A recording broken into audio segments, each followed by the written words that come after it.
Good morning प्यारे बच्चों, मैं आप सबका नवान सर फिर से एक बार एक नया लेक्चर लेके आपके सामने आ चुका हूँ। बच्चों, अक्सर तुम लोगों ने देखा होगा कि आजकल जो नई नई टेक्नोलॉजीज आ चुकी हैं, तो हम जब गाड़ी चला रहे होते हैं, मतलब मान लो बाइक चला रहे हैं या मान लो कार चला रहे हैं, तो जैसे ही हम लोग कार की स्पीड बढ़ाना शुरू करते हैं, मान लो कार का जो तुम्हारा स्पीडोमीटर है उस पर 180 स्पीड लिखी हुई है, बाइक के स्पीडोमीटर पर 140 150 या 180 स्पीड लिखी हुई है। आजकल तो बहुत तेज तेज बाइक चल रही है, तो स्पीडोमीटर की कैपेसिटी इज 180 है ना। लेकिन आजकल की टेक्नोलॉजी में क्या होता है कि बाइक की स्पीड जैसे ही 90 या 90 प्लस जाती है, एक लाइट जलने लगती है। बच्चे रेस्ट्रिक्ट की नहीं, तुम स्पीड क्रॉस कर रहे हो, ज़्यादा स्पीड कर रहे हो, तुमको अपनी स्पीड वहाँ पे रोक लेनी चाहिए, तुमको अपनी स्पीड वहाँ पे रोक लेनी चाहिए। या कार में भी आप लोगों ने देखा होगा, एक पर्टिकुलर वॉइस निकलने लगती है, आवाज़ होने लगती है, जो ये कहती है कि नहीं, आप अपनी स्पीड लिमिट को क्रॉस कर रहे हो, अपनी स्पीड को यहीं पर रोक लो, है ना। सब होता है ना, होता है ना। एक्चुअली हमारी ज़िंदगी भी ऐसी ही होती है। मतलब सर क्या कहना चाहते हो? कुछ खास नहीं। हमारा जो ब्रेन है ना बेटा, ये वही रेस्ट्रिक्टर जैसा होता है।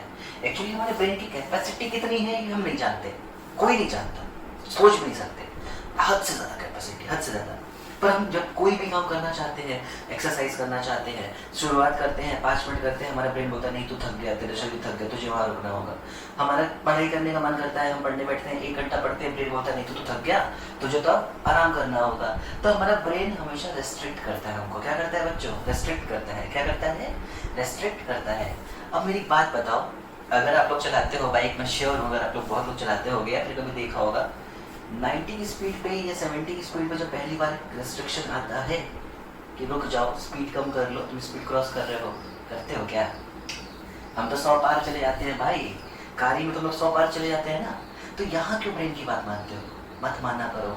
तुम अपने ब्रेन से अगर फाइट करना शुरू कर दोगे बेटा, तुम कितने आगे जाओगे तुम सोच नहीं सकते। फैक्ट इज कि तुम अपने ब्रेन को सिर्फ 40% भी यूज नहीं कर पाते हो। तो तुम्हारा ब्रेन जब 40% पे तुमसे बोलता है कि नहीं बेटा रुक जाओ, अब रुक जाओ, कोशिश करो सिर्फ 45 ले जाने के लिए। अड़ जाओ कि आज 45 कर ही लेते हैं, सरदर्दी ना होगा, थकूंगा ही ना, पसीने ना निकलेगा, निकल जा। पर आज 45 से पहले रुकने वाला नहीं हूँ, आज 50 से पहले रुकने वाला नहीं हूँ। हर बार जब तुमको पेन शुरू होना बेटा, उस पर्टिकुलर टाइम के बाद आधा घंटा या 40 मिनट से और पढ़ो, बस इतना सा एक छोटा सा प्रॉमिस करो, देखो तुम्हारा फ्यूचर कितना आगे जाएगा। तो अपने ब्रेन को धीरे धीरे धीरे धीरे 70% तक ले जाओ बेटा। जिस दिन पहुंच जाओगे ना, हद से ज्यादा मजा आएगा तुमको भी। तो चलो इस छोटी सी बात के साथ शुरुआत करते हैं। आज का 14th लेक्चर है हमारा। 14th लेक्चर जो है वो है, अभी हम लोग इलेक्ट्रिक पोटेंशियल के बारे में पढ़ रहे थे और अलग अलग चार्ज कॉन्फ़िगरेशंस की वजह से हमें इलेक्ट्रिक फील्ड निकालना सीखना था। हमको इलेक्ट्रिक फील्ड निकालना सीखना था। तो बहुत ध्यान से देखो, मैंने तुम लोगों को मेरे ख्याल से डिस्क की वजह से बता दिया था, रिंग की वजह से बता दिया था, इनफाइनाइट रॉड की वजह से बता दिया था। आज का टॉपिक शुरू होगा हमारे प्लेन शीट के साथ। तो इनफाइनाइट प्लेन शीट है मेरे पास 2 पॉइंट्स है। तो मैं पोटेंशियल नहीं निकाल रहा हूँ, तुम्हें पोटेंशियल डिफरेंस कैलकुलेट करना है। मेरे पास 2 पॉइंट्स है, ए एंड बी।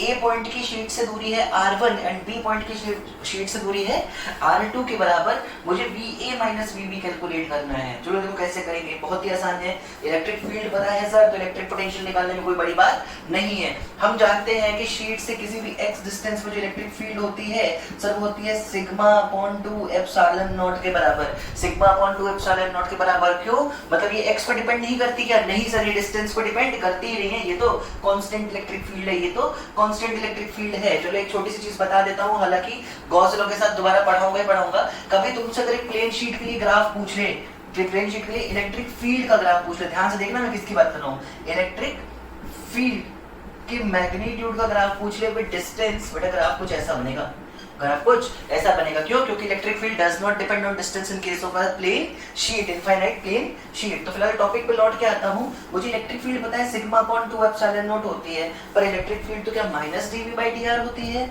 हाँ sir, minus dV by dr होती है, माइनस dV बाई dr होती है। तो क्या minus dV by dr is sigma upon 2 epsilon not? हाँ सर, बिल्कुल सही है। तो यहाँ से dV इज इक्वल टू क्या आएगा बेटा? माइनस ऑफ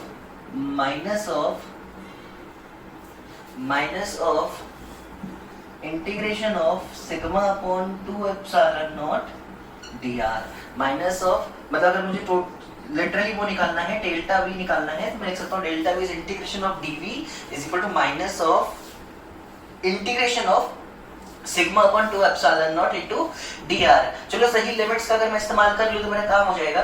मुझे VA से, मतलब अपर लिमिट VA है, VB का डिफरेंस निकालना है, तो VA माइनस VB, तो यहाँ पे भी A की पोजीशन यानी कि R1 से R2 तक इंटीग्रेट करना होगा मुझे अपने इस फंक्शन को। जब मैं इस फंक्शन को इंटीग्रेट करूंगा तो ये निकल के आएगा VA minus VB, VA minus VB is equal to sigma upon 2 epsilon not constant है बेटा,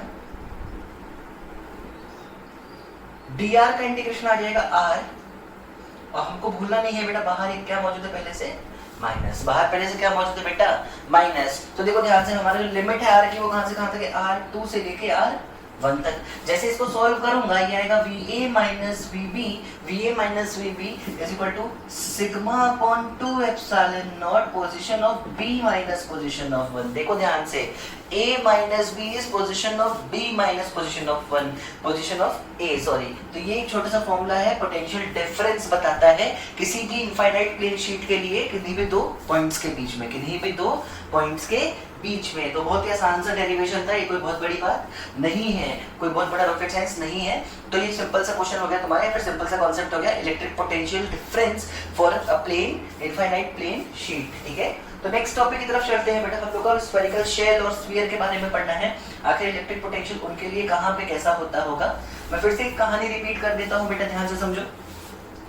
इलेक्ट्रिक फील्ड भी जब हम लोगों ने स्फेरिकल शेल या स्फीयर के बारे में पढ़ा था, उससे पहले हमने ये समझा था कि हमारे पास जो स्फीयर हुआ करते हैं वो खुद दो कैटेगरीज में थे,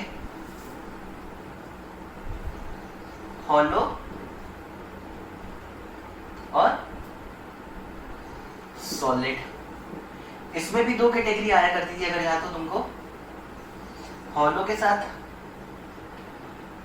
कंडक्टिंग, हॉलो के साथ नॉन कंडक्टिंग, सॉलिड के साथ कंडक्टिंग और सॉलिड के साथ नॉन कंडक्टिंग। अभी तुमको मैं और याद दिलाता हूँ, इन तीनों का जो रिजल्ट होता था इलेक्ट्रिक फील्ड के केस में वो बिल्कुल एक जैसा हुआ करता था। इन तीनों के लिए इलेक्ट्रिक फील्ड का रिजल्ट बिल्कुल एक जैसा हुआ करता था। तो पक्की बात है कि इन तीनों के लिए पोटेंशियल का भी रिजल्ट बेटा कैसा आने वाला है, बिल्कुल एक जैसा। पोटेंशियल का रिजल्ट भी कैसा आएगा बच्चों, एक जैसा आएगा। कैसे निकाले सर, बहुत ही आसान है सर, निकालेंगे कैसे नहीं, हम बिल्कुल निकाल सकते हैं। कैसे निकालोगे सर, मान लो ये एक इन तीनों में से कोई भी कॉन्फ़िगरेशन है किसी स्फीयर का, मतलब या तो ये हॉलो कंडक्टिंग है, या तो ये सॉलिड कंडक्टिंग है, या तो हॉलो नॉन कंडक्टिंग है। देखो मैंने उस दिन भी तुमको एक चीज सिखाई थी, आज फिर से एक चीज सिखा रहा हूँ। हॉलो कंडक्टिंग हो चाहे हॉलो नॉन कंडक्टिंग हो, है तो हॉलो ही ना।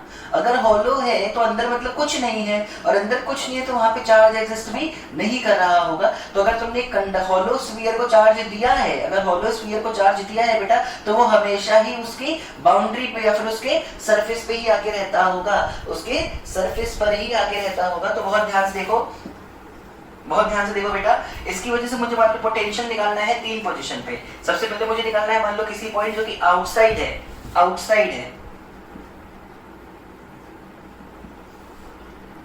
तो आउटसाइड की अगर तुम्हें याद हो बेटा, तो इलेक्ट्रिक फील्ड निकल के आई थी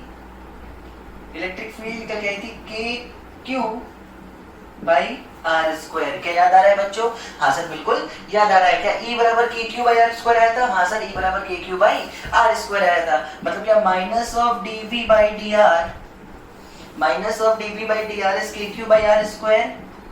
हाँ सर, मतलब क्या dv is equal to minus of के क्यू, माइनस ऑफ के Q by are square D r. हाँ sir, dv is minus of के Q by are square D r. Sir सही लिमिट लगा के पोटेंशियल डिफरेंस बताओ ना। हाँ तो मैं कौन सी लिमिट लूं बेटा इस बार, मैं कौन सी लिमिट लूं? एक तो मैं r डिस्टेंस पे लूंगा और दूसरी कहां ले लूंगा बच्चों? इनफाइनाइट पे। क्यों? क्योंकि मेरी लिमिट में मैं दोनों अननोन लेके नहीं चल सकता। मुझे एटलीस्ट एक ऐसी पोजीशन चूज करनी होती है जिसका पोटेंशियल मुझको पता हो, और मैं जानता हूं इन्फिनिटी पे पोटेंशियल क्या होता है बच्चों, जीरो के बराबर होता है सर। तो जरा यहाँ पे चलो इंटीग्रेट करना शुरू करते हैं। अगर मुझे v at distance r minus v infinity calculate करना है, v at distance r minus v infinity calculate करना है, तो मुझे करना होगा इंटीग्रेशन ऑफ dv इंफिनिटी से लेके r तक की लिमिट में। मतलब मुझे क्या करना होगा, ध्यान से देखो, माइनस का K Q by are square D R का इंटीग्रेशन करना होगा सॉरी यहाँ पे v इंफिनिटी से लेके v r तक लिमिट आएगी और यहाँ पे लिमिट आएगी इंफिनिटी से लेके बच्चों r तक, इंफिनिटी से लेके बच्चों r तक। चला देखो इसको इंटीग्रेट करके ये क्या निकलता है, ये निकलेगा v at distance r minus v infinity. Sir मैंने तो जीरो लिख दिया। हाँ बच्चों, क्योंकि इंफिनिटी में फील्ड कितनी होती है, पोटेंशियल कितना होता है बेटा, जीरो होता है, तो इंफिनिटी में पोटेंशियल जीरो होता है, तो मैंने वहां पे जीरो लिख दिया। अब देखो ध्यान से ये कितना आएगा, is equal to minus of के क्यू।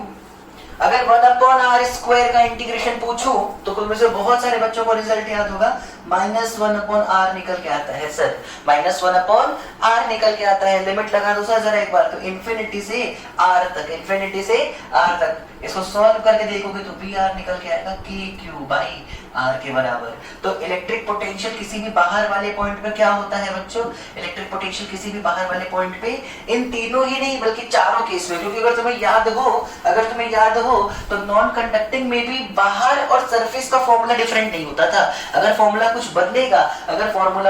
बदलेगा तो वो अंदर का बदलेगा। कहाँ का बदलेगा बच्चों, अंदर का बदलेगा, नॉन कंडक्टिंग के लिए। बाकी तो सारे ही दोनों केस, चाहे आउटसाइड हो चाहे ऑन द सरफेस हो, सेम ही रिजल्ट हुआ करता था। तो चाहे कंडक्टिंग होलो हो, चाहे होलो नॉन कंडक्टिंग हो, चाहे सॉलिड कंडक्टिंग हो, चाहे सॉलिड नॉन कंडक्टिंग हो, अगर तुमने किसी स्फीयर को क्यू चार्ज दिया है तो उससे बाहर r डिस्टेंस पे किसी भी पॉइंट का पोटेंशियल हमेशा कितना होता है बेटा, kq/स्मॉल r के बराबर, kq/स्मॉल r के बराबर। जल्दी से बेटा इसको नोट करो, मैं ऑन द सरफेस तुम्हें सिखाता हूं, बिल्कुल ध्यान से देखो।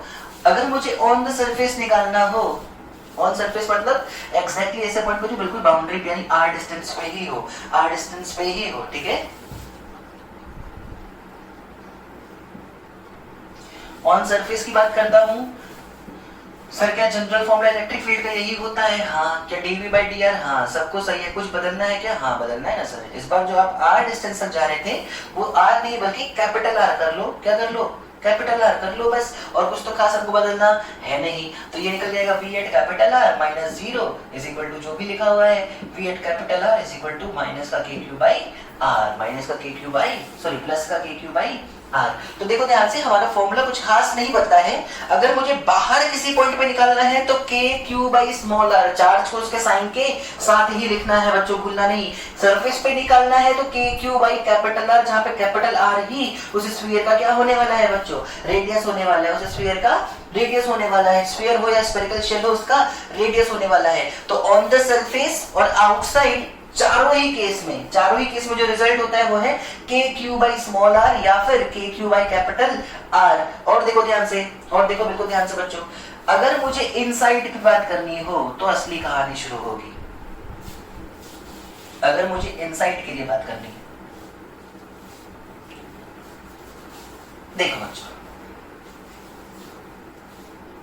मैं पहले इन तीनों केस के लिए इनसाइड का फॉर्मूला निकालता हूं। पहले इन तीनों केस के लिए देखो ध्यान से, तुम्हें कुछ याद हो, अगर तुम्हें याद हो तो इन तीनों ही केस में अंदर इलेक्ट्रिक फील्ड कितनी थी बच्चों? सर 0।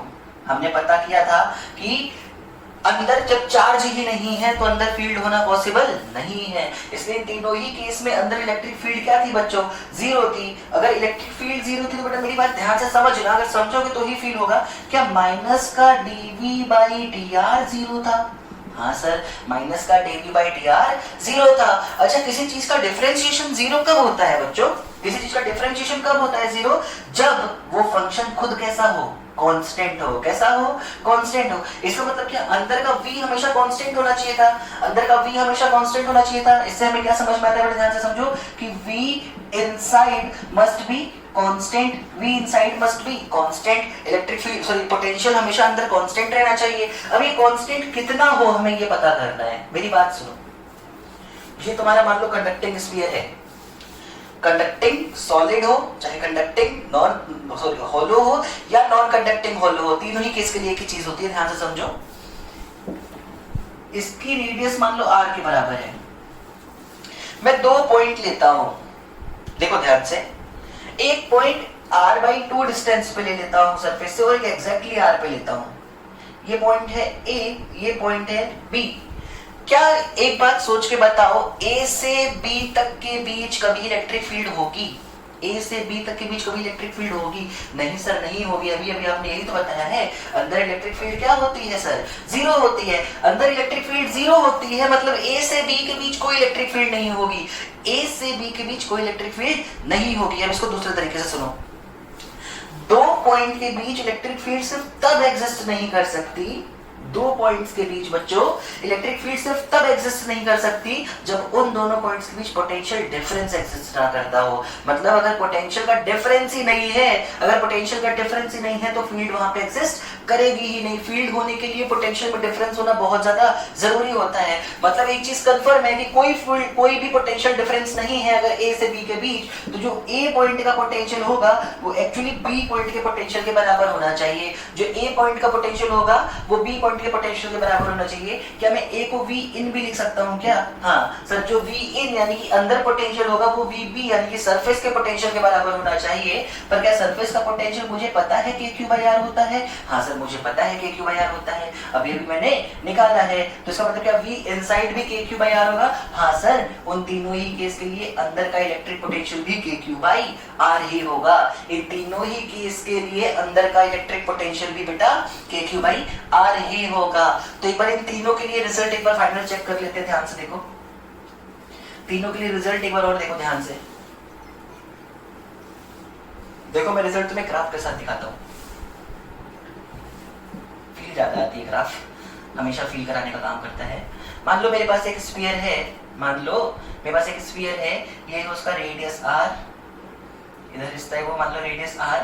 बिल्कुल ध्यान से देखो, ये है मान लो एक वैल्यू के क्यू बाई आर, ये कोई पोटेंशियल है मान लो के क्यू बाई आर। मैं ग्राफ बना रहा हूं पोटेंशियल वर्सेस डिस्टेंस के बीच, पोटेंशियल वर्सेस डिस्टेंस के बीच। बिल्कुल ध्यान से देखो, एकदम सेंटर पर इन तीनों ही केस में क्या सेंटर मतलब स्फीयर के अंदर, हाँ पोटेंशियल कितना होगा सर? अभी अभी हमने पढ़ा है कि इनसाइड के लिए पोटेंशियल के क्यू बाई आर होता है और कांस्टेंट रहता है। तो सेंटर से लेके सरफेस तक जब तुम आओगे, सेंटर से लेके सरफेस तक जब तुम आओगे, पोटेंशियल हमेशा कांस्टेंट रहने वाला है। सेंटर से लेके सरफेस तक पोटेंशियल क्या रहेगा बेटा? हमेशा कांस्टेंट रहेगा। ठीक सरफेस पे सर के क्यू बाई आर हो जाएगा। कहां है के क्यू बाई आर? ये रहा, ठीक सरफेस पे के क्यू बाई आर हो गया। और उसके बाद आउटसाइड के लिए फॉर्मूला था K Q by small R, v is equal to के क्यू बाई स्मॉल आर। क्या 1 अपॉन आर वाला ग्राफ बनेगा? और अगर तुम्हें 1 अपॉन आर वाला ग्राफ आता हो तो वो कुछ ऐसा बना करता है, वो कुछ ऐसा बना करता है।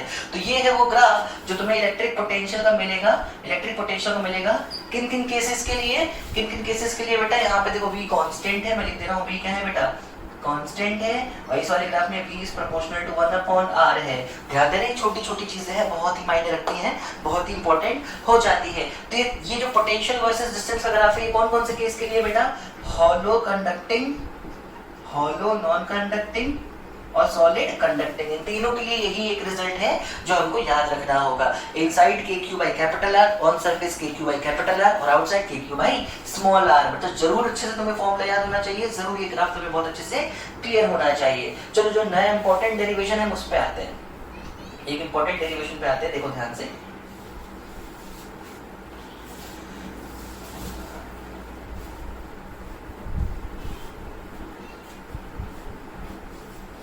अब मुझे निकालना है इलेक्ट्रिक पोटेंशियल इनसाइड सॉलिड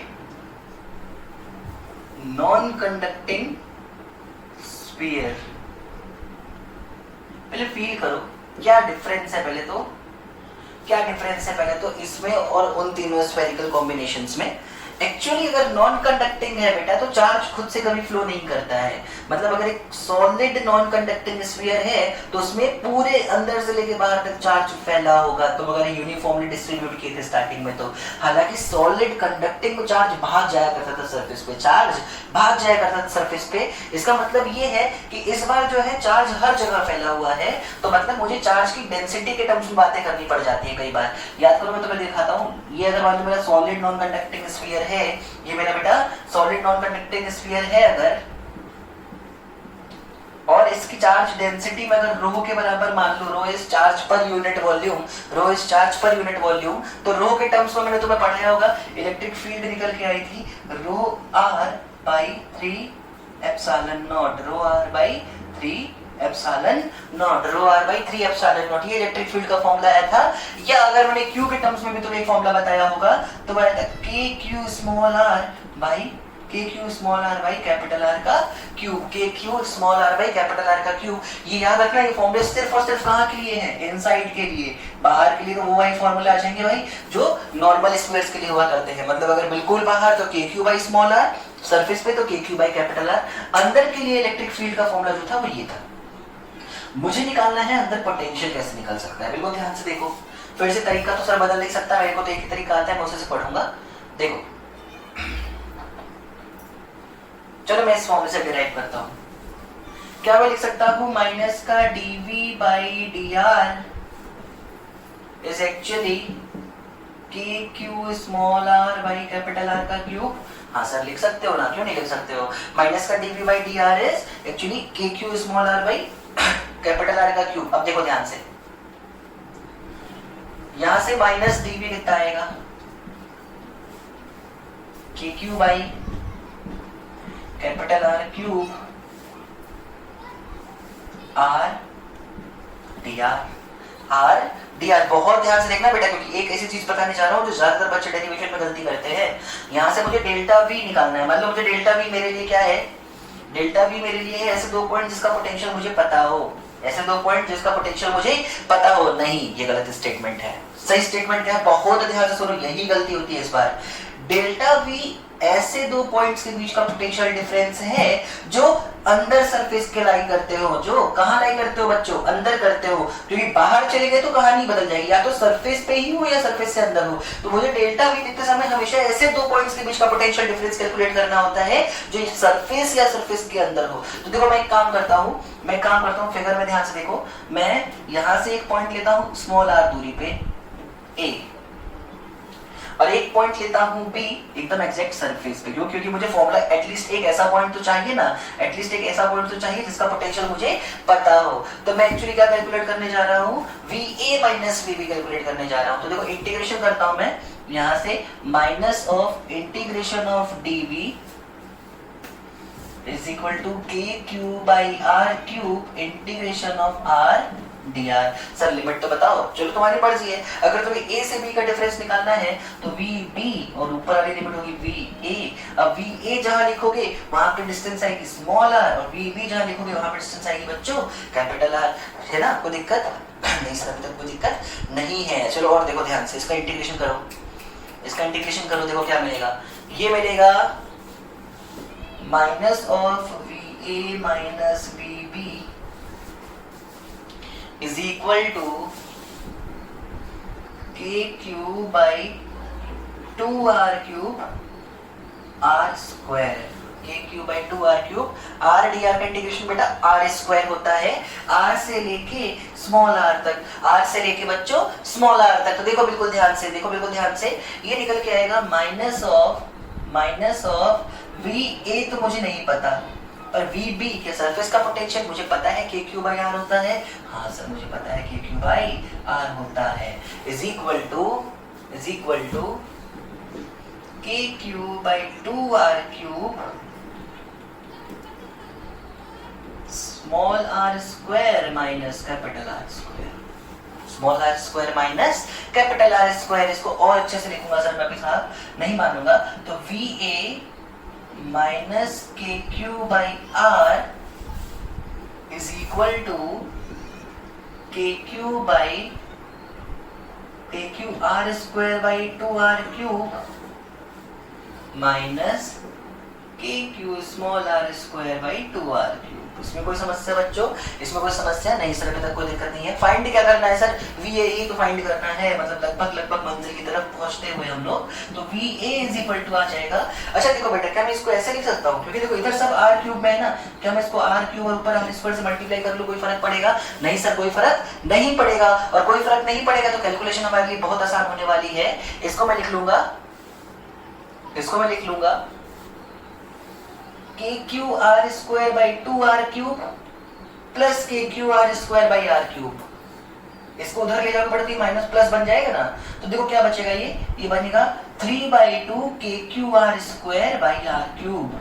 कैसे सर? अरे देखो ना, ये पूरा 1 है ना, इसको मान लो 1, तो ये हाफ लिखा है, तो 1 प्लस हाफ 3/2 हो जाएगा ना बच्चों। हाँ सर हो जाएगा, माइनस के Q small are square by 2 times of capital R का cube, K Q small are square by 2 times of capital R का क्यूब। और यहाँ से एक पॉइंट का यानी कि v इनसाइड निकल के आएगा K Q by 2r cube, K Q by 2r cube 3r square minus small r square, K Q by 2r cube 3r square minus small r square. ये फॉर्मूला होता है electric potential का किसी solid non conducting sphere, uniformly charge sphere के अंदर किसी r distance के point के लिए। हद से ज्यादा इंपॉर्टेंट फॉर्मूला है बेटा। ऐसा ही फॉर्मूला मैंने ग्रेविटेशन में तुम्हें याद करो सिखाया भी था, और मैंने उस समय ये कहा था कि ये सब फॉर्मूले बहुत इंपॉर्टेंट होते हैं, इसलिए भी क्योंकि ऐसे फॉर्मूले हम लोग कई बार 2 साल के अंदर डिराइव करने पड़ेंगे, या इन फॉर्मूले से कई सारे ग्राफ्स के क्वेश्चन बन सकते हैं, या बहुत ही अच्छे सवाल बनाए जा सकते हैं। तो बेटा बहुत इंपॉर्टेंट डेरिवेशन भी है, बहुत इंपॉर्टेंट क्वेश्चन भी है, और बहुत इंपॉर्टेंट फॉर्मूला भी है। तुम चाहे जिस तरीके से समझना चाहो समझो, तुम्हें इसको याद करना ही होगा, तुमको इसको याद करना ही होगा। चलो और ध्यान से देखो बच्चों, और ध्यान से देखो। सर इसका भी तो ग्राफ सिखाओ, इसका भी तो ग्राफ सिखाओ। देखो बिल्कुल सिखाएंगे यार, मेरा तो काम ही यही है। देखो ध्यान से देखो, अब मैं तुम्हें ग्राफ बना के दिखाऊंगा सॉलिड नॉन कंडक्टिंग स्फीयर के लिए पोटेंशियल वर्सेस डिस्टेंस का, पोटेंशियल वर्सेस डिस्टेंस का। तो देखो ध्यान से, देखो ध्यान से, मान लो मेरे एक स्फीयर का रेडियस r हो, ये भी r हो, ठीक है। ये एक पॉइंट है मान लो जिसका पोटेंशियल है के क्यू बाई आर। कितना है बेटा इसका पोटेंशियल? के क्यू बाई आर। अब देखो ध्यान से, सबसे पहले आउटसाइड का फॉर्मूला बताओ क्या आया था सर? सर आउटसाइड का फॉर्मूला आया था K Q by small R. Outside का फॉर्मूला क्या था? K Q by small R. Outside के लिए जो फॉर्मूला था वो था K Q by small are. तो क्या v proportional to 1 upon r वाला ग्राफ बनेगा? हाँ सर बिल्कुल v proportional to 1 upon r वाला ग्राफ बनेगा। तो दोनों ही तरह से ग्राफ कुछ ऐसा जा रहा होगा जैसा कि पिछली बार कहा था। कुछ खास बदला नहीं है। देखो बाहर के लिए, सरफेस से लेके बाहर तक के लिए ग्राफ में कोई चेंज नहीं आया है, कोई छोटा सा भी चेंज नहीं आया है। तो बदलेगा कहाँ? बदलेगा अंदर। अंदर कैसा बनेगा देखो ध्यान से। क्या अगर मैं इसको y बोलूं, va को बेटा मैं क्या बोलूं बच्चों? y बोलूं, r को x बोलूं, क्योंकि यही तो है y और x। मैं किसके किसके बीच ग्राफ बना रहा हूं बेटा? पोटेंशियल वर्सेस डिस्टेंस के बीच का ग्राफ बना रहा हूं, पोटेंशियल वर्सेस डिस्टेंस के बीच का ही ग्राफ बना रहा हूं। तो देखो y proportional to negative of x square आएगा, y proportional to negative of x square. और जब एक फंक्शन का पावर 1 दूसरे फंक्शन के स्क्वायर पर डिपेंड करता है तो ग्राफ पैराबोलिक होता है। कैसा होता है बेटा? पैराबोलिक होता है। उसके साथ साथ क्या y प्रोपोर्शनल टू नेगेटिव भी आ रहा है x स्क्वायर का? हाँ सर नेगेटिव भी आ रहा है। तो देखो जनरली हम पैराबोला ऐसे पढ़ते हैं ना, नेगेटिव का मतलब पैराबोला अपनी शेप चेंज करके अब u बन रहा होगा। कैसा बन रहा होगा? u बन रहा होगा। तो बहुत ध्यान से देखो, y proportional to negative of x square है, उसके पहले कुछ कांस्टेंट भी है। ये कांस्टेंट कितना जरा ये पता करो। कांस्टेंट मतलब मैक्सिमम पॉसिबल वैल्यू। जब r को 0 रखूंगा, कितना रखूंगा बेटा? 0। r को 0 रखूंगा तो क्या मैं सेंटर ऑफ स्फीयर पे पहुंच जाऊंगा? हाँ सर पहुंच जाओगे। तो जैसे ही मैं r को 0 रखूंगा मैं सेंटर में पहुंच जाऊंगा, और वहां पे इलेक्ट्रिक फील्ड आएगी के Q 3r square by 2r cube. जरा देखो v सेंटर कितना आता? v सेंटर कितना आता? के Q 3r square by 2r cube. r square से r क्यूब का क्यूब कट गया तो ये आया 3/2 के क्यू बाई आर। ये देखो ये क्या सरफेस की पोटेंशियल है? हाँ सर तो सरफेस का पोटेंशियल है। तो सरफेस से 3/2 टाइम्स ज्यादा यानी 1.5 गुना। अगर ये के क्यू बाई आर है, ये के क्यू बाई आर है, तो इसका आधा और इसमें ऐड कर दो तो यहाँ पे कहीं पोटेंशियल पहुंच जाता है सेंटर पे। यहाँ पे कहीं पोटेंशियल पहुंच जाता है सेंटर पे। तो देखो मुझे समझ में आ गया, यहाँ से पैराबोला, यहाँ तक पैराबोला, और ये एक पॉइंट है जिस तक टच करके जाएगा। तो बस एकदम सिंपल हैंड से ये पैराबोला बना दो बेटा, ये पैराबोला बना दो। तुम्हारा ग्राफ कुछ ऐसा दिखता है, कुछ ऐसा ग्राफ होता है तुम्हारा इलेक्ट्रिक पोटेंशियल का डिस्टेंस के साथ किसी सॉलिड नॉन कंडक्टिंग स्फीयर के लिए, किसी सॉलिड नॉन कंडक्टिंग स्फीयर के लिए। ध्यान देना इन चीजों का। और ये पोटेंशियल कितना है? ये है 3/2 के क्यू बाई आर। बहुत बार बहुत एग्जाम में सवाल पूछा गया है कि बताओ क्या रेशियो होता है electric potential on the centre और electric potential on the surface का। तो 3:2 आंसर निकल के आता है। तुरंत वैल्यू पुट करनी होती है, r 0 रखना होता है और आंसर निकल के आ जाता है।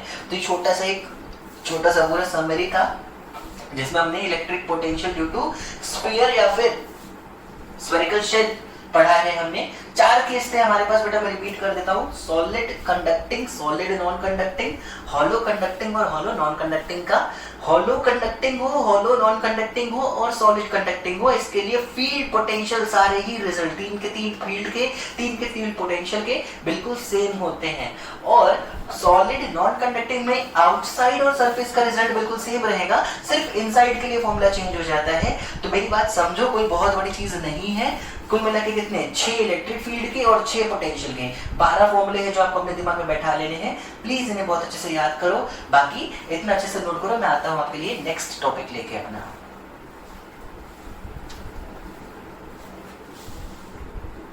तो चलो बच्चों नेक्स्ट टॉपिक देखते हैं अपना, जिसका नाम है इक्विपोटेंशियल सरफेस। इक्विपोटेंशियल सरफेस देखो बहुत ही इंपॉर्टेंट टॉपिक है, हद से ज्यादा इंपॉर्टेंट। पहले ही बता रहा हूँ, अभी जब ऑप्टिक्स शुरू करूंगा तुम लोगों को पढ़ाना 12th क्लास में, वेव ऑप्टिक्स आएगा तुम्हारा सेकंड चैप्टर सेकंड बुक का। उसमें मैं एक और टॉपिक ऐसा बिल्कुल पढ़ाऊंगा जो बिल्कुल इससे सिमिलर होने वाला है, बिल्कुल इससे सिमिलर। तो उस टाइम पे मैं इतनी मेहनत नहीं करूंगा, मैं पहले ही बोल रहा हूँ, इसलिए आज कह रहा हूँ कि बहुत ध्यान से देखो क्या होता है इक्विपोटेंशियल सरफेस। सपोज मान लो मैं एक चार्ज हूँ, एक पॉइंट चार्ज हूँ, तुम मुझसे x डिस्टेंस आगे, बेटा इलेक्ट्रिक फील्ड कितनी है, इलेक्ट्रिक पोटेंशियल कितना, चलो ये बताओ सर। x डिस्टेंस आगे आपका पोटेंशियल है kq/x, बहुत बढ़िया शाबाश। अगर मेरे से x पॉइंट ऊपर पूछूं तो सर kq/x, इधर x डिस्टेंस पे kq/x, नीचे x डिस्टेंस पे kq/x, इधर x डिस्टेंस पे kq/x, इधर x डिस्टेंस पे, इधर इधर इधर, ऐसे पूरा जो एक स्फीयर बन रहा है 3 डायमेंशन में। मान लो मैं एक पॉइंट चार्ज की बात करूं, एक पॉइंट चार्ज की बात करता हूं, तो इस पॉइंट चार्ज के चारों तरफ ये जो स्फीयर बन रहा है, ये जो स्फीयर बन रहा है, जो हर तरह से इससे सिर्फ x डिस्टेंस पे मौजूद है। कितनी दूरी मौजूद है बेटा, x डिस्टेंस पे मौजूद है। इस स्फीयर के हर पॉइंट का पोटेंशियल kq/x होने वाला है। क्या होने वाला है बेटा, kq/x होने वाला है। एक्चुअली इसको मैं और सिंपल भाषा में समझाता हूँ। कोई भी वेव जब चल रही होती है तो वाइब्रेशंस क्रिएट करती है। क्या क्रिएट करती है बेटा, वाइब्रेशंस क्रिएट करती है। मान लो यहाँ पे मैंने डिस्टरबेंस की, तो ये डिस्टरबेंस आगे जाएगी, डिस्टरबेंस आगे, डिस्टरबेंस आगे। तो जो भी पॉइंट्स ऐसे होते हैं जो एक जैसा डिस्टरबेंस महसूस कर लेते हैं और एक जैसा वाइब्रेशन शो करने लगते हैं, बिल्कुल वही कहानी मैं यहाँ पे भी तुमको समझाना चाहता हूँ।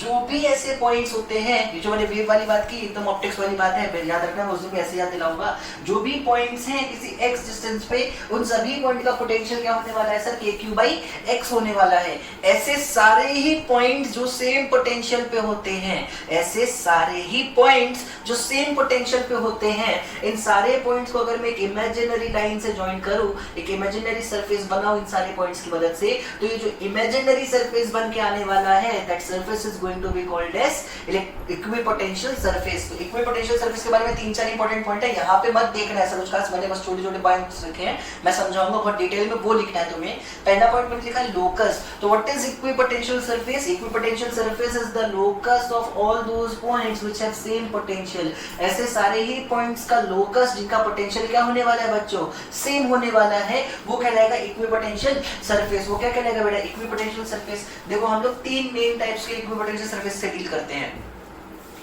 अगर पॉइंट चार्ज है, जिस तरह का, देखो depending upon configuration of charge equipotential surface कैसा कैसा दिखेगा, ध्यान से समझो। अगर पॉइंट चार्ज है, कैसा पॉइंट चार्ज, मतलब कैसा चार्ज है बच्चों, पॉइंट, तो इक्विपोटेंशियल सरफेस हमेशा स्फेरिकल होने वाली है। देखो ध्यान से, कैसी होगी, हमेशा स्फेरिकल। इसको मैं क्या बोलूंगा, spherical equipotential surface. Spherical equipotential surface. मान लो ये सारे पॉइंट्स x डिस्टेंस वाले हैं, तो ये वाले पॉइंट्स जो है सारे वो y डिस्टेंस वाले हैं, ये वाले जो पॉइंट्स सारे बेटा मान लो वो z डिस्टेंस वाले हैं। तो ध्यान से देखो, पॉइंट चार्ज के लिए हमेशा इक्विपोटेंशियल सरफेस कैसी होगी बच्चों, स्फेरिकल होगी। चलो अगर पॉइंट चार्ज ना होता सर, मुझे तो और भी सिखाओ, नोट कर लेना बेटा, पॉइंट चार्ज के लिए स्फेरिकल, याद रखना। दूसरा मैं दिखा रहा हूँ, अगर मेरे पास एक इनफाइनाइट लीनियर चार्ज है, कैसा चार्ज है बच्चों, इनफाइनाइट लीनियर चार्ज है। देखो अगर मेरे पास एक इनफाइनाइट लीनियर चार्ज है, तो इसके लिए जो इक्विपोटेंशियल सरफेस होगी वो कैसे होगी, ध्यान से देखो। इसके लिए क्या इक्विपोटेंशियल सरफेस होगी, ऐसी, देखो मैं दिखाता हूं, सिलेंड्रिकल। देखो ये सारे ही पॉइंट्स अगर मान लो तो इससे x दूरी पे हैं, ये सारे ही पॉइंट्स, ये पॉइंट, ये पॉइंट, ये पॉइंट, ये पॉइंट, ये पॉइंट, ये पॉइंट, ये पॉइंट, ऐसे इधर के, ऐसे ही आगे के सारे, ऐसे ही पीछे के सारे। तो ये देखो एक पूरा सिलेंडर बनेगा ना ऐसे पूरा सा। देखो क्यों सर, एक्स डिस्टेंस पे पोटेंशियल का फॉर्मूला -2 के लैम्डा ln x निकल के आया था प्लस c, अगर याद आ रहा हो, -2 के लैम्डा ln x प्लस सी। तो ln x प्लस सी मतलब x फिक्स कर दोगे, x फिक्स कर दोगे तो हर वो पॉइंट जो उस x की लाइन पे डिपेंड कर रहा होगा, हर वो पॉइंट जो उस x पे आता होगा उसका पोटेंशियल सेम होगा। मैंने x फिक्स कर दिया तो हर वो पॉइंट जो इस x दूरी पे मौजूद है उसका पोटेंशियल क्या होगा बच्चों, सेम होगा। चाहे वो लाइन मतलब इसके इस तरफ देखो राइट है, चाहे फॉरवर्ड में देखो, चाहे इस तरफ देखो, चाहे पीछे देखो। अब इन सबको अगर तुम ज्वाइन करोगे तो हमेशा कैसा इक्विपोटेंशियल सरफेस मिलेगा बच्चों, सर सिलेंड्रिकल इक्विपोटेंशियल सरफेस मिलता होगा। तो याद रखना एक लाइन चार्ज के लिए, लीनियर इनफाइनाइट लीनियर चार्ज के लिए इक्विपोटेंशियल सरफेस कैसा होता है, सिलेंड्रिकली। सब क्वेश्चन है, सब किसी ना किसी पेपर में पूछे हुए हैं, बेहद आसान आसान सवाल। तो इनफाइनाइट लीनियर चार्ज के लिए sir cylindrical, infinite linear charge के लिए सिलेंड्रिकल। अब मेरी बात सुनो, अगर मेरे पास इनफाइनाइट प्लेन शीट जैसा चार्ज हो, तो इनफाइनाइट प्लेन शीट जैसा चार्ज हो, ये देखो भाई, देखो अगर एक इनफाइनाइट प्लेन शीट है तो इसकी वजह से x डिस्टेंस आगे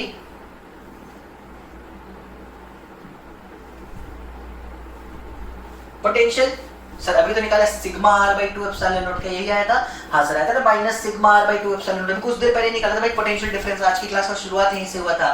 तो इसका मतलब अगर डिस्टेंस फिक्स कर दूं, मतलब पहली बात तो समझो शीट कैसी होती है। शीट यू है बेटा, यू लाइन चार्ज यू सीधा था, शीट पूरी है ऐसे।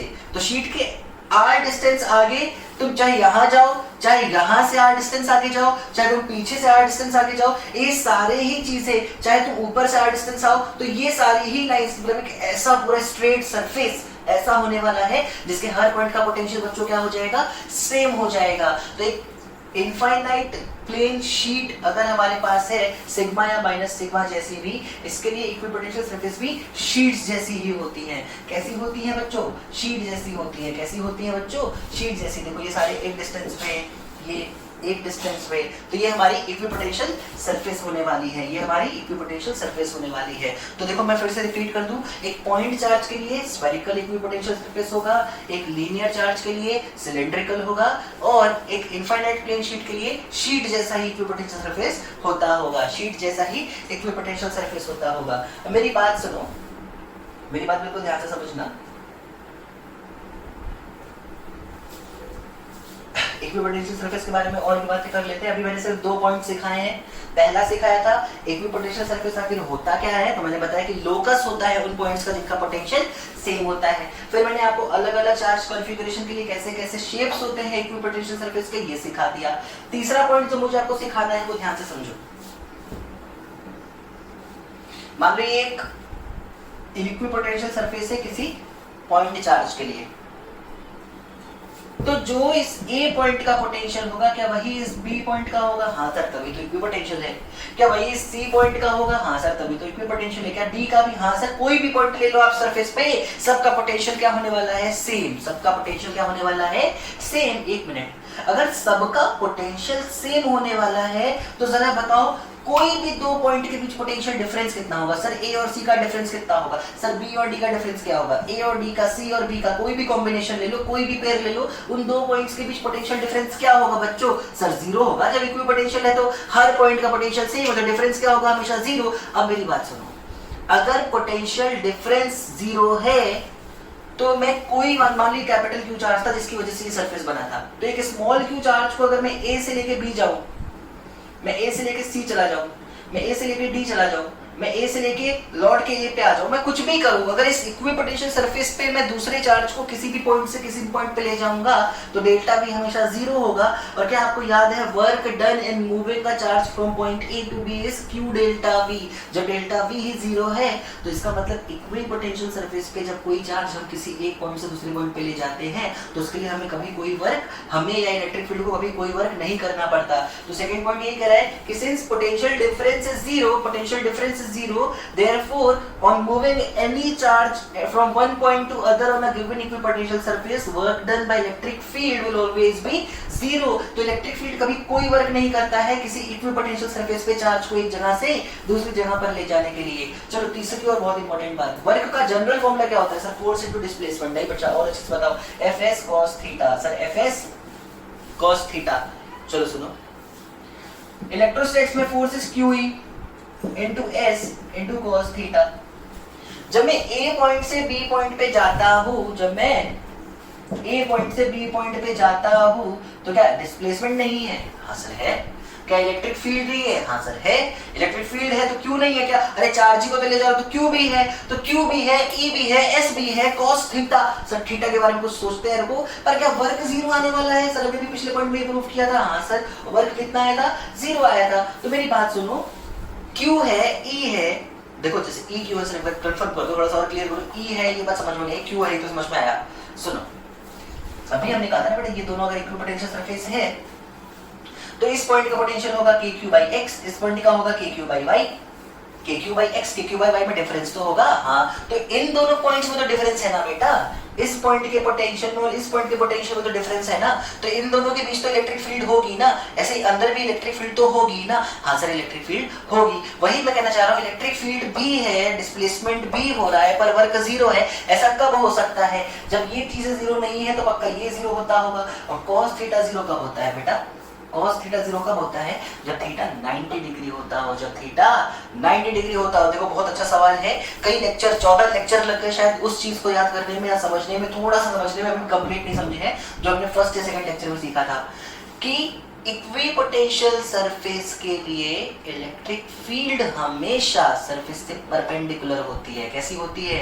परपेंडिकुलर होती है। देखो यहाँ से ये चीज प्रूव भी हो जा रही है। क्यों परपेंडिकुलर होती है? तभी तो वर्क क्या हो रहा है बेटा, क्योंकि पोटेंशियल डिफरेंस ही नहीं है तो वर्क तो 0 करना है, और वर्क 0 सिर्फ तब पॉसिबल है जब फील्ड डिस्प्लेसमेंट से परपेंडिकुलर हो। क्या डिस्प्लेसमेंट हमेशा टेंजेंट की डायरेक्शन में होगा? किसी भी पॉइंट पे टेंजेंट की डायरेक्शन में हो रहा है डिस्प्लेसमेंट? हाँ सर, तो फील्ड हमेशा नॉर्मल की डायरेक्शन में होगी। किसी भी इक्विपोटेंशियल सरफेस के लिए फील्ड हमेशा नॉर्मल की डायरेक्शन में होगी। तो electric field always acts perpendicular on equipotential surface. Electric field किसी भी इक्विपोटेंशियल सरफेस में जब आती है या उस सरफेस से जाती है, हमेशा सरफेस के परपेंडिकुलर होती है। बेटा ये बात हमको याद रखनी होगी, ये बात हमको याद रखनी होगी। तो देखो 3 मेन बातें थी, locus of all points and same potential is equipotential surface. Equipotential surface के 2 पॉइंट्स के बीच का पोटेंशियल डिफरेंस हमेशा 0 होता है। इसका मतलब किसी एक चार्ज को तुम A पॉइंट से B पॉइंट पे ले जाओगे तो वहां पे कोई वर्क नहीं करना पड़ेगा। अगर वर्क नहीं करना पड़ेगा तो फोर्स नहीं है क्या? हाँ है। डिस्प्लेसमेंट नहीं है? हाँ है। तो वर्क कैसे 0 है? पक्का फोर्स और डिस्प्लेसमेंट वेक्टर के बीच का एंगल क्या होना चाहिए बेटा? सर 90 डिग्री होना चाहिए। और फोर्स और डिस्प्लेसमेंट में डिस्प्लेसमेंट कैसे हो रहा है सर? हमेशा टेंजेंट की डायरेक्शन में। तो फोर्स कैसे लगेगा? हमेशा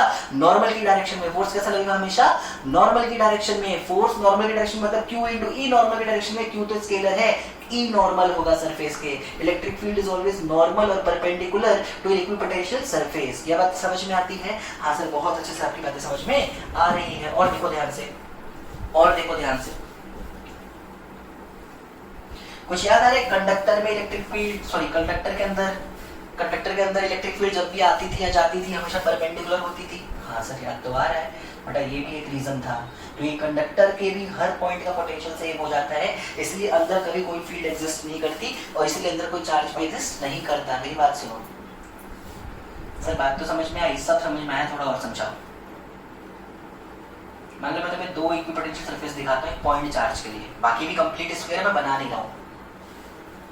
इस वाले स्फीयर का पोटेंशियल होगा KQ/A के बराबर और इस वाले का होगा KQ/B के बराबर। सर छोटा कौन है? बस मुझे इतना बता दो। अगर पॉइंट चार्ज पॉजिटिव है तो पक्का B वाली दूरी ज्यादा लग रही है ना भाई? हाँ सर, B वाली दूरी ये है B, ये है बेटा B और ये है A। तो क्या B ज्यादा है A से? हाँ सर, B ज्यादा है अगर A से, तो पक्का VB लेस देन VA होगा, प्रोवाइडेड Q कैसा है हमारा? पॉजिटिव है। VB लेस देन VA होगा, Q कैसा है हमारा? पॉजिटिव है। सवाल ये है, इलेक्ट्रिक फील्ड सर अभी आपने पढ़ाया कि सरफेस के परपेंडिकुलर होती है। हाँ सर, तो बनाओ, लो ये लो सर, ये लो, एक तो ये बना दो और लो सर ये बना दिया, लो सरफेस के परपेंडिकुलर, ये लो ये भी बना दी। सवाल मेरा इतना सा है कि सर एरो कहाँ बनाऊं? एरो कहाँ बनाऊं? देखो इलेक्ट्रिक फील्ड परपेंडिकुलर होती है, आपने ये बात बोली, मैंने मानी, लो मैंने बना दिया आपके कहने पे, ये लो इलेक्ट्रिक फील्ड परपेंडिकुलर। एरो कहाँ बनाऊं? एरो ऐसे बनाऊं फील्ड का, या इससे उल्टा बनाऊं, मतलब बाहर की तरफ बनाऊं? जरा बताओ क्या होना चाहिए। चलो मेरी बात सुनो ध्यान से। नेक्स्ट और बहुत इंपॉर्टेंट प्रॉपर्टी, आपके घर के जो पानी की टंकी होती है बेटा कहाँ होती है? सर छत पे होती है। छत पे क्यों?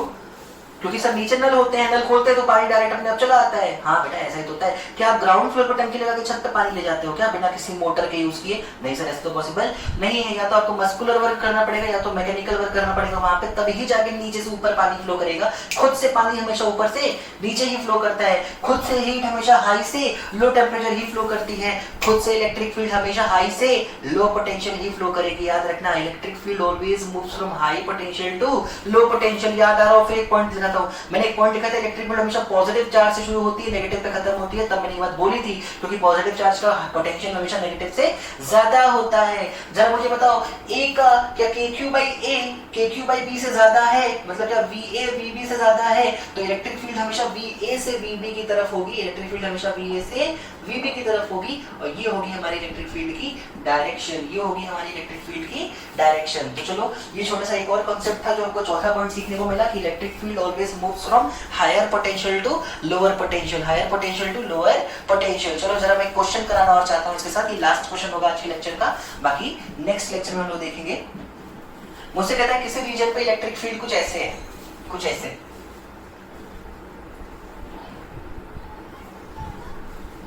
चलो मैं करूंगा ही नहीं सवाल भी, तुमको होमवर्क दूंगा। इलेक्ट्रिक फील्ड ऐसे है, एरो वेरो देख लो ध्यान से। 3 पॉइंट्स है, पहली बात देखो ध्यान से। एक पॉइंट है ए, ठीक इसके नीचे ये पॉइंट है सी, और एक पॉइंट है यहाँ पे बी। एक पॉइंट है ए, एक पॉइंट है सी, एक पॉइंट है बी। तुम्हें बताना है इन तीनों में से सबसे ज्यादा पोटेंशियल किसका है, फिर किसका है और फिर किसका है। मतलब डिक्रीजिंग ऑर्डर में तुमको ये होमवर्क दे रहा हूं मैं आज के लेक्चर का। तुम लोगों को कॉन्सेप्ट मैंने सिखा ही रखा है अभी। इलेक्ट्रिक फील्ड कहां से कहां फ्लो करती है, हाई से लो फ्लो करती है। उसके बेसिस पे एक सिंपल सा क्वेश्चन जो लेक्चर का एंड कर रहा है वो ये है कि ए, बी और सी में कमेंट करो किस पॉइंट का पोटेंशियल सबसे ज्यादा है, फिर किसका है और फिर किसका है। ये चीज आज प्लीज कमेंट करके बताओ। उसके बाद हम लोग नेक्स्ट लेक्चर में इसका आंसर साथ साथ ऐसे एक दो और क्वेश्चंस को भी देखेंगे। इक्विपोटेंशियल सरफेस के बारे में बेटा मैंने बोला बहुत कुछ है, लिखा बोर्ड पे शायद बहुत कम चीजें हैं, पर हाँ जो पीडीएफ आज मैं आपको दूंगा उसमें इक्विपोटेंशियल सरफेस बिल्कुल क्लियरली मेंशन्ड होगा। एक एक पॉइंट लिखे होंगे, तो उन पीडीएफ का यूज करके अपने नोट्स को जरूर कंप्लीट कर लो। बाकी खुश रहो, हंसते रहो, खाते पीते रहो, मस्त रहो, अपना ध्यान रखो और अपने फ्यूचर का भी ध्यान रखो। चलो थैंक यू।